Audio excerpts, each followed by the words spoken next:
Assalamualaikum warahmatullahi wabarakatuh. Kami dari kelompok 8 atas nama Nur Ulfa Pratiwi, Haritsa Ayu Kirana, dan Humaira akan menjelaskan mengenai perkembangan agama. Dalam materi perkembangan agama ada beberapa poin yang akan kami jelaskan, yaitu A. Pengertian perkembangan agama, B. Tahap-tahap perkembangan agama, C. Sifat agama pada anak, D. Perasaan beragama pada remaja, E. Motivasi beragama pada remaja, F. Faktor-faktor keberagamaan, dan G. Berbagai metode pengembangan agama. Baik, langsung saja saya akan menjelaskan mengenai pengertian perkembangan agama. Sebelum usia 7 tahun, perasaan anak terhadap Tuhan pada dasarnya negatif. Ia berusaha menerima pemikiran tentang kebesaran dan kemuliaan Tuhan, sedang gambaran mereka tentang Tuhan sesuai dengan emosinya. Kepercayaan yang terus-menerus tentang Tuhan, tempat dan bentuknya bukanlah karena rasa ingin tahunya, tetapi didorong oleh perasaan takut dan ingin rasa aman, kecuali jika orang tua anak mendidik anak supaya mengenal sifat Tuhan yang menyenangkan. Namun pada masa kedua atau pada umur 27 tahun ke atas, perasaan si anak terhadap Tuhan berganti positif atau rasa cinta dan hormat, dan hubungannya dipenuhi oleh rasa percaya dan merasa aman. Selanjutnya, tahap-tahap perkembangan agama. Ada 5 tahapan perkembangan pada anak. Tahap yang pertama, tahap dalam kandungan. Perkembangan agama bermula sejak Allah meniupkan ruh pada bayi, tepatnya ketika terjadinya perjanjian antara manusia dengan Tuhannya. Selanjutnya, tahap bayi. Isyarat memberikan nama yang baik bagi anak memberikan isyarat bahwa kebiasaan berbuat baik telah dimulai pada masa bayi. Yang selanjutnya, tahap anak-anak. Pada fase ini, anak sudah mulai bergaul dengan dunia luar. Banyak hal yang ia saksikan ketika berhubungan dengan orang-orang di sekelilingnya. Dalam fase ini, ia mengenal Tuhan melalui ucapan orang-orang di sekelilingnya. Kemudian pada tahap remaja, pada masa remaja, sikap beragama bukan lagi sekedar peniruan dan pembiasaan, tetapi agama mulai berkembang menjadi identitas diri sang remaja. Dan selanjutnya, pada tahap dewasa, agama telah menjadi kebutuhan dan telah memilih agama yang ingin diyakini. Agama juga menjadi kebutuhan hidup sebagaimana kebutuhan hidup lainnya. Yang ketiga adalah sifat agama pada anak. Menurut Krabs dalam HAI 2006, ciri-ciri pokok dan sifat agama pada anak dapat dikelompokkan menjadi 3 pola orientasi, yaitu egocentric orientation, anthropomorphic concreteness, dan experimentation, initiative, and spontaneity. Egocentric orientation. Orientasi egosentris, masa kanak-kanak digambarkan dalam penelitian Piaget tentang bahasa anak dalam rentang usia 3-7 tahun. Bahasa anak tidak menyangkut orang lain, lebih merupakan monolog dan monolog kolektif. Anak-anak selalu berbicara untuk dirinya sendiri meskipun dia bersama orang lain. Yang kedua, anthropomorphic concreteness. Kata-kata dan gambaran keagamaan diterjemahkan dalam pengalaman-pengalaman yang sudah dijalani dalam bentuk orang-orang yang sudah dikenalinya. Semua ajaran agama dibayangkan sebagai manusia atau pengalaman yang telah dialaminya. Dan yang terakhir, experimentation, initiative, and spontaneity. Usia 4-6 tahun merupakan tahun kritis di mana anak lebih mulai keluar rumah, mengambil inisiatif, dan menampakkan diri di tempat-tempat permainan bersama teman sepermainan dan orang dewasa lainnya. Anak-anak pada usia ini suka pergi mengikuti kegiatan keagamaan yang dilakukan orang tuanya di luar rumah. Yang keempat, perasaan beragama pada remaja. Darajat pada tahun 1970 menyatakan ada 4 sikap remaja dalam beragama. Yang pertama, percaya ikut-ikutan. Yang kedua, percaya dengan kesadaran. Yang ketiga, percaya tetapi agak ragu-ragu. Dan yang keempat, tidak percaya atau cenderung ateis. Yang pertama, percaya ikut-ikutan. Biasanya dihasilkan oleh didikan agama secara sederhana yang didapat dari keluarga dan lingkungannya. Terjadi pada masa remaja awal usia 13-16 tahun, dan setelah itu biasanya berkembang kepada cara yang lebih kritis dan sadar sesuai dengan perkembangan psikisnya.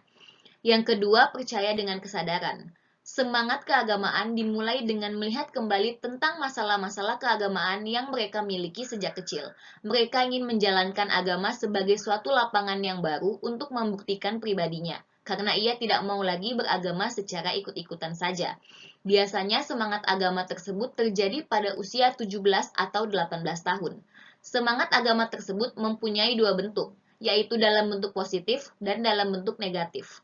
Semangat agama yang positif, yaitu berusaha melihat agama dengan pandangan kritis, tidak mau lagi menerima hal-hal yang tidak masuk akal. Mereka ingin memurnikan dan membebaskan agama dari bid'ah dan khurafat, dari kekakuan dan kekolotan. Semangat keagamaan dalam bentuk negatif ini akan membentuk kegiatan yang berbentuk hurafi, yaitu kecenderungan remaja untuk mengambil pengaruh dari luar ke dalam masalah-masalah keagamaan, seperti bid'ah, khurafat, dan kepercayaan-kepercayaan lainnya. Yang ketiga, percaya tetapi agak ragu-ragu yang dapat dibagi menjadi dua, yaitu keraguan disebabkan kegoncangan jiwa dan terjadinya proses perubahan dalam pribadinya. Hal ini merupakan sesuatu yang wajar. Dan keraguan disebabkan adanya kontradiksi atas kenyataan yang dilihatnya dengan apa yang diyakininya, atau dengan pengetahuan yang dimiliki.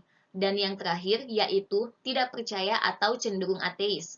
Perkembangan ke arah tidak percaya pada Tuhan sebenarnya mempunyai akar atau sumber dari masa kecil. Apabila seorang anak merasa tertekan oleh kekuasaan atau kezaliman orang tua, maka ia telah memendam sesuatu tantangan terhadap kekuasaan orang tua, selanjutnya terhadap kekuasaan apapun termasuk kekuasaan Tuhan.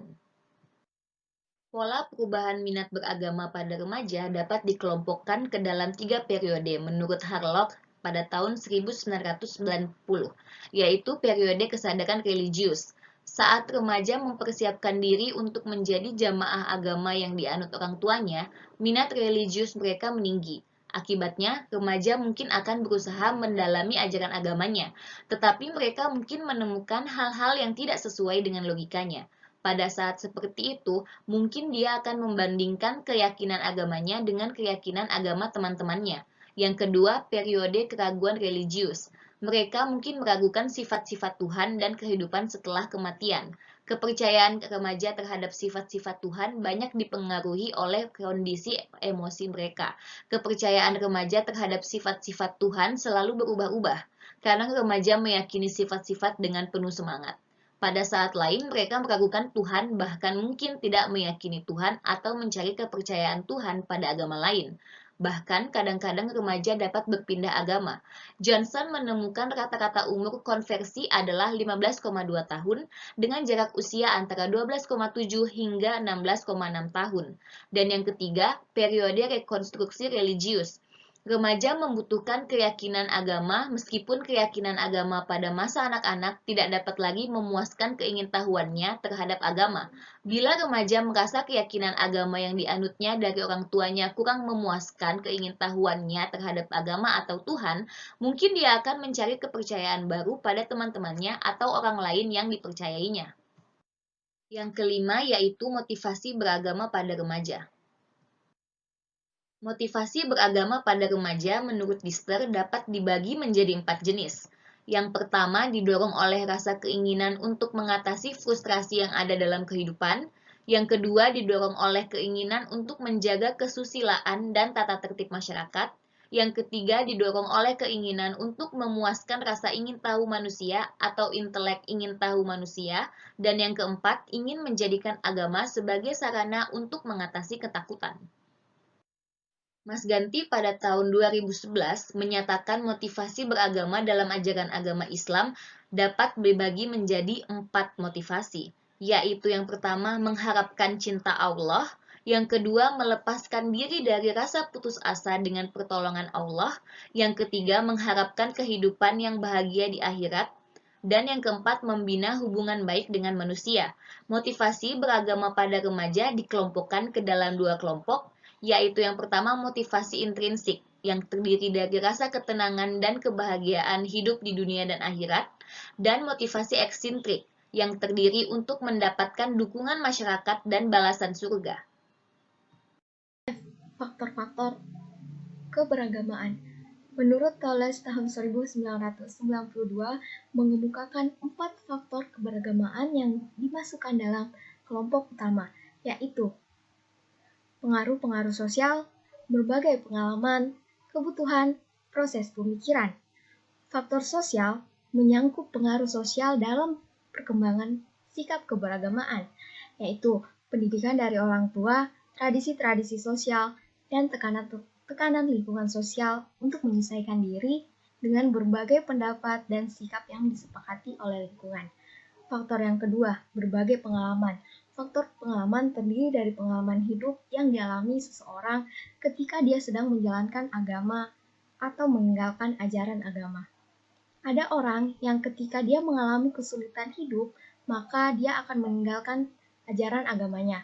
Dan ada pula orang yang ketika mengalami kesulitan hidup, dia justru kembali ke dalam ajaran agamanya. Kemudian, faktor kebutuhan. Faktor lain yang dianggap sebagai sumber keyakinan agama adalah kebutuhan-kebutuhan yang tidak dapat dipenuhi secara sempurna, sehingga mengakibatkan terasa adanya kebutuhan akan kepuasan agama. Kebutuhan-kebutuhan tersebut dapat dikelompokkan dalam 4 bagian, antara lain kebutuhan akan keselamatan, kebutuhan akan cinta, kebutuhan untuk memperoleh harga diri, dan kebutuhan yang timbul karena adanya kematian. Dan faktor yang terakhir adalah pemikiran. Faktor ini lebih relevan untuk masa remaja, karena disadari bahwa masa remaja mulai kritis dalam menyikapi soal-soal keagamaan, terutama bagi mereka yang mempunyai keyakinan secara sadar dan terbuka. Mereka akan mengkritik guru agama mereka yang tidak rasional dalam menjelaskan ajaran-ajaran agama, khususnya bagi remaja yang selalu ingin tahu dengan pertanyaan-pertanyaan kritisnya. Meski demikian, sikap kritis remaja juga tidak mengesampingkan faktor-faktor lainnya, seperti faktor berbagai pengalaman. G. Berbagai metode pengembangan agama. Yang pertama, pendidikan agama dengan metode keteladanan. Salah satu dari sifat fitrah bahwa setiap manusia mendambakan hadirnya seorang tokoh atau figur yang layak menjadi panutan dalam kehidupannya. Al-Abrashi mengatakan, anak berbahasa sesuai dengan bahasa ibu. Apabila bahasa yang digunakan orang tuanya baik, maka anak akan berbahasa dengan baik dan benar. Allah Subhanahu wa Ta'ala telah mengirimkan Nabi Muhammad sebagai tauladan yang baik bagi umatnya. Allah berfirman dalam Al-Quran surah Al-Qalam surah ke-68 ayat 4, artinya, dan sesungguhnya kamu benar-benar berbudi pekerti yang agung. Ibnu Katsir menafsirkan ayat ini dengan mengutip berbagai hadis Rasul yang menceritakan bahwa Rasulullah SAW memiliki akhlak yang mulia. Seluruh perbuatan Rasulullah merupakan cerminan ajaran Al-Quran. Ibnu Katsir, juz 29 ayat 19. Allah telah mengutus Rasulnya untuk menjadi contoh perilaku baik pada manusia.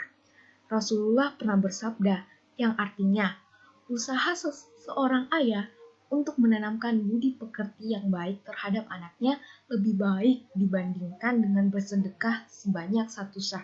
Hadis riwayat Tirmizi. Metode percontohan dapat dilakukan orang tua di rumah dan guru-guru di sekolah. Sekolah memiliki pengaruh penting dalam perkembangan agama anak. Contohan lebih berkesan pada anak dibandingkan dengan menggunakan kata-kata. Selain contoh langsung yang dilakukan oleh orang tua dan guru, penggunaan gambar-gambar juga dapat menjadi contoh bagi anak. Anak suka memperhatikan gambar-gambar yang ada di sekitarnya, kemudian mengkopi ke dalam pikirannya, dan kemudian mereka menirunya. Anak-anak merupakan mesin fotokopi tercanggih yang pernah tercipta di dunia. Anak-anak mampu merekam dan memunculkan kembali perilaku yang mereka lihat meskipun baru pertama kali. Oleh sebab itu, metode keteladanan merupakan metode yang paling efektif dalam pengembangan keagamaan pada anak usia dini. Metode yang kedua, yaitu pendidikan agama dengan metode pembiasaan. Pembiasaan adalah metode yang harus dilakukan di lingkungan keluarga. Kebiasaan terbentuk dengan selalu melakukannya sehingga menjadi kebiasaan yang permanen. Kebiasaan dapat terjadi melalui pengulangan-pengulangan tindakan secara konsisten. Misalnya, ibadah sholat, tadarus Al-Quran, infak, dan sedekah, serta pengalaman keagamaan lainnya yang harus dikokohkan dengan pembiasaan. Rasulullah SAW sendiri telah memberikan contoh penanaman akidah yang kokoh ketika beliau mengajari anak paman beliau, Abdullah bin Abbas radhiyallahu anhu. Dalam sebuah hadis yang diriwayatkan oleh Al-Imam At-Tirmizi dengan sanad yang hasan, Ibnu Abbas bercerita, pada suatu hari aku pernah berboncengan di belakang Nabi di atas kendaraan. Beliau berkata kepadaku, "Wahai anak, aku akan mengajari engkau beberapa kalimat. Jagalah Allah, niscaya Allah akan menjagamu. Jagalah Allah, niscaya engkau akan dapati Allah di hadapanmu. Jika engkau memohon, mohonlah kepada Allah. Jika engkau meminta tolong, minta tolonglah kepada Allah. Ketahuilah, kalaupun seluruh umat, jin, dan manusia berkumpul untuk memberikan satu pemberian yang bermanfaat bagimu,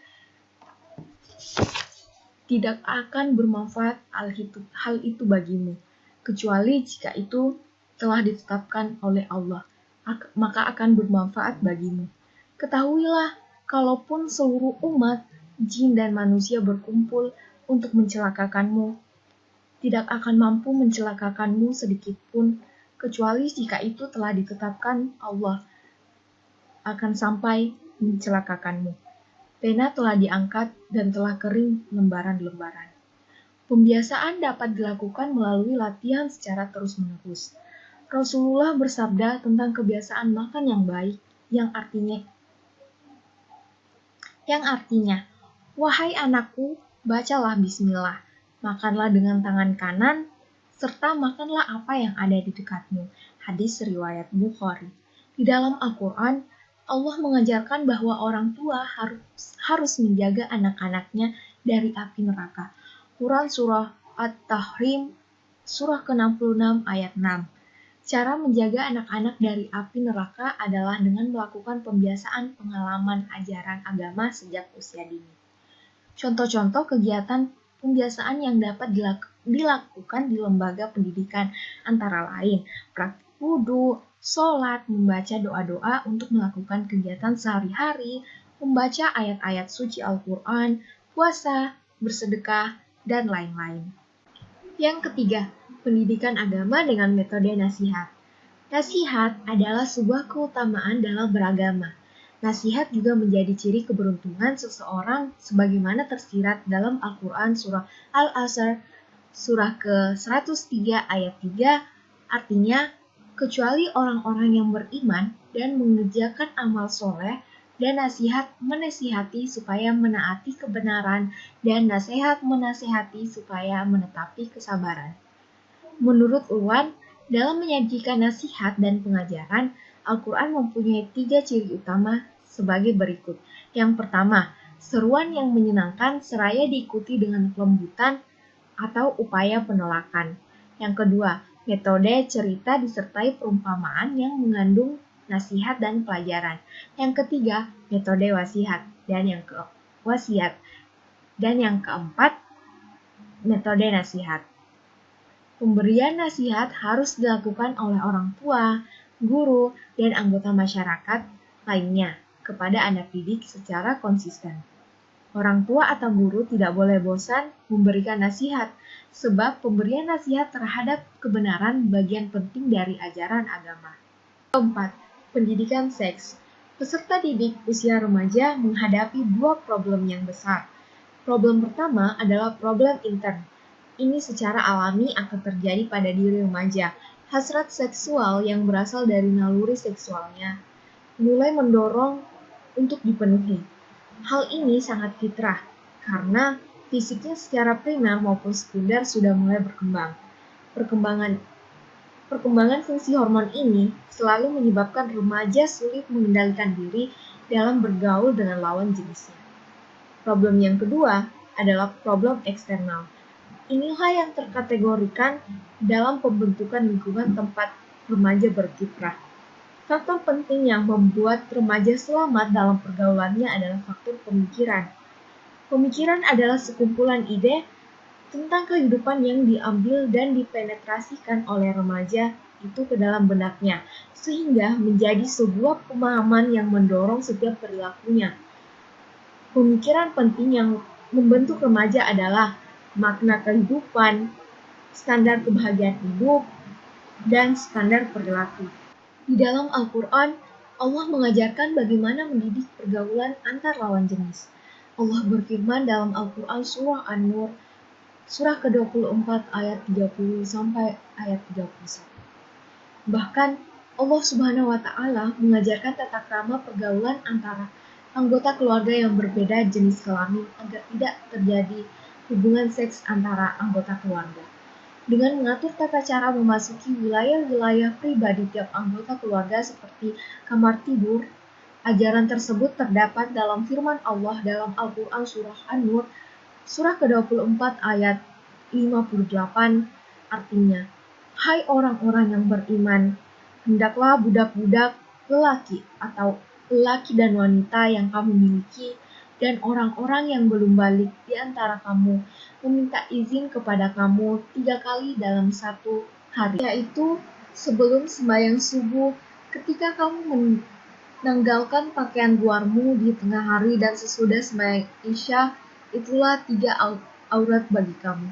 Tidak ada dosa atasmu dan tidak pula atas mereka selain dari 3 waktu itu. Mereka melayani kamu, sebahagian kamu ada keperluan kepada sebagian yang lain. Demikianlah Allah menjelaskan ayat-ayat bagimu, dan Allah Maha Mengetahui lagi Maha Bijaksana. Ketiga waktu di atas adalah waktu yang setiap anggota keluarga yang sudah balik harus minta izin jika ingin masuk ke kamar orang dewasa lainnya. Karena besar kemungkinan pada waktu itu seseorang sedang melepaskan pakaiannya sehingga auratnya sedang terbuka. Di samping anjuran-anjuran yang bersifat pencegahan, Islam juga mengancam para pelaku perbuatan-perbuatan zina dengan siksa yang sangat berat. Di dalam Al-Quran surah An-Nur, surah ke-24 ayat 2, Allah berfirman, artinya, perempuan yang berzina dan laki-laki yang berzina, maka deralah tiap-tiap seorang dari keduanya 100 kali derah. Dan janganlah belas kasihan kepada keduanya, mencegah kamu untuk menjalankan agama Allah. Jika kamu beriman kepada Allah dan hari akhir, dan hendaklah pelaksanaan hukuman mereka disaksikan oleh sekumpulan orang-orang yang beriman. Beratnya hukuman akibat perbuatan menuntut perhatian ekstra dari orang tua terhadap pergaulan anak-anaknya. Di samping tata cara yang diajarkan dalam Al-Quran dan hadis Nabi di atas, para orang tua harus membiasakan anaknya untuk melakukan ibadah, terutama ibadah sholat dan puasa. Rasulullah bersabda tentang ampuhnya ibadah puasa dalam mengendalikan gejolak seksual dalam diri seseorang. Sabda Rasulullah yang artinya, wahai sekalian pemuda, siapa di antara kalian yang mempunyai kemampuan untuk menikah, maka menikahlah. Sesungguhnya pernikahan itu lebih dapat menjaga pandangan mata dan mengekang hawa nafsu. Bagi siapa yang belum memiliki kemampuan, maka berpuasalah. Sesungguhnya puasa adalah penawar baginya. Hadis riwayat Bukhari. Yang kelima, pembinaan akhlak. Akhlak akan menjaga seseorang terbebas dalam melakukan berbagai kejahatan yang dapat merugikan kehidupan orang lain. Perbuatan-perbuatan yang merugikan orang lain seperti pemukulan, pencurian, pembunuhan, dan perkelahian selalu terjadi pada remaja. Allah Subhanahu wa Ta'ala berfirman tentang pentingnya persaudaraan untuk menjaga kerukunan hidup. Firman Allah dan Al-Quran surat Al-Hujurat surah ke-49 ayat 11-13 yang artinya, "Hai orang-orang yang beriman, janganlah sekumpulan orang laki-laki merendahkan kumpulan yang lain. Boleh jadi yang ditertawakan itu lebih baik dari mereka, dan jangan pula sekumpulan perempuan merendahkan kumpulan lainnya. Boleh jadi yang direndahkan itu lebih baik. Dan janganlah suka mencela dirimu sendiri, dan jangan memanggil dengan gelaran yang mengandung ejekan. Seburuk-buruk panggilan adalah panggilan yang buruk sesudah iman. Dan barang siapa yang tidak bertaubat, maka mereka itulah orang-orang yang zalim." Hai orang-orang yang beriman, jauhilah kebanyakan purbasangka atau kecurigaan. Karena sebagian dari purbasangka itu dosa. Dan janganlah mencari-cari keburukan orang lain, dan janganlah mengunjingkan satu sama lain.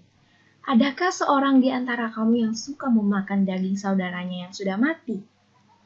Maka tentulah kamu merasa jijik kepadanya. Dan bertawakallah kepada Allah, dan bertakwalah kepada Allah. Sesungguhnya Allah Maha Penerima Taubat lagi Maha Penyayang. Hai manusia, sesungguhnya kami menciptakan kamu dari seorang laki-laki dan seorang perempuan, dan menjadikan kamu berbangsa-bangsa dan bersuku-suku, supaya kamu saling kenal mengenal. Sesungguhnya orang yang paling mulia di antara kamu di sisi Allah ialah orang yang paling takwa di antara kamu. Sesungguhnya Allah Maha Mengetahui lagi Maha Mengenal. Berdasarkan beberapa pendapat ahli tafsir, ayat-ayat di atas mengandung pendidikan akhlak terhadap sesama sebagai berikut. Yang pertama, menjunjung tinggi kehormatan kaum muslimin, mendidik manusia untuk selalu menghargai dan menjaga kehormatan mereka.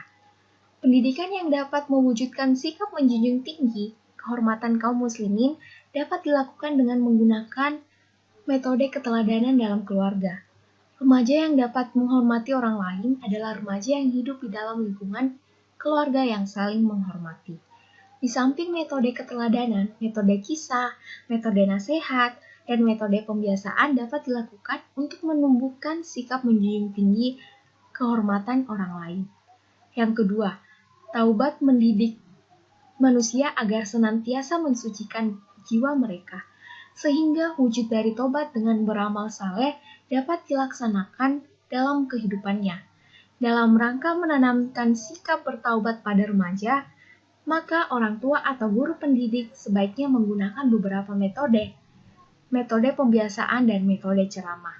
Metode pembiasaan diajarkan kepada anak didik untuk selalu memohon ampun kepada Allah apabila anak tersebut melakukan dosa atau maksiat.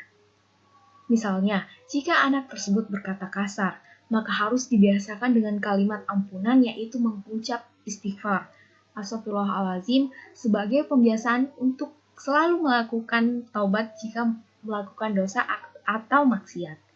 Yang ketiga, husnuzan, mendidik manusia untuk selalu berpikir positif agar hidup menjadi lebih produktif, sehingga energi tidak terkuras hanya untuk memikirkan hal-hal yang belum pasti kebenarannya. Tentang penegakan sikap berbaik sangka, Rasulullah bersabda yang artinya, Abu Hurairah radhiyallahu anhu berkata, Rasulullah Shallallahu alaihi wasallam bersabda, "Berhati-hatilah kalian dari buruk sangka, sebab buruk sangka itu sedusta-dusta cerita. Janganlah menyelidiki, jangan memata-matai hal orang lain, jangan hasut menghasut, jangan benci membenci, dan saling membelakangi. Jadilah kalian ini sebagai hamba Allah itu saudara." Hadis riwayat Bukhari. Barang siapa yang belum sempat merasakan pahitnya menuntut ilmu, walaupun sesaat, dia hendak menelan hinanya kebodohan sejauh hidupnya. Kutipan dari Imam Syafi'i. Jadi, itulah tadi materi yang dapat kami sampaikan untuk perkembangan agama, seperti sifat agama pada anak, motivasi beragama pada anak, faktor-faktor keberagamaan, dan berbagai metode pengembangan agama. Kalau ada subur di ladang, boleh kita menumpang mandi. Kalau ada umur yang panjang, boleh kita berjumpa lagi. Saya Nurul Pratiwi, perwakilan dari kelompok 8 mengucapkan banyak terima kasih. Semoga apa yang kami dapat sampaikan bisa bermanfaat bagi kita semua. Akhir kata, wassalamualaikum warahmatullahi wabarakatuh.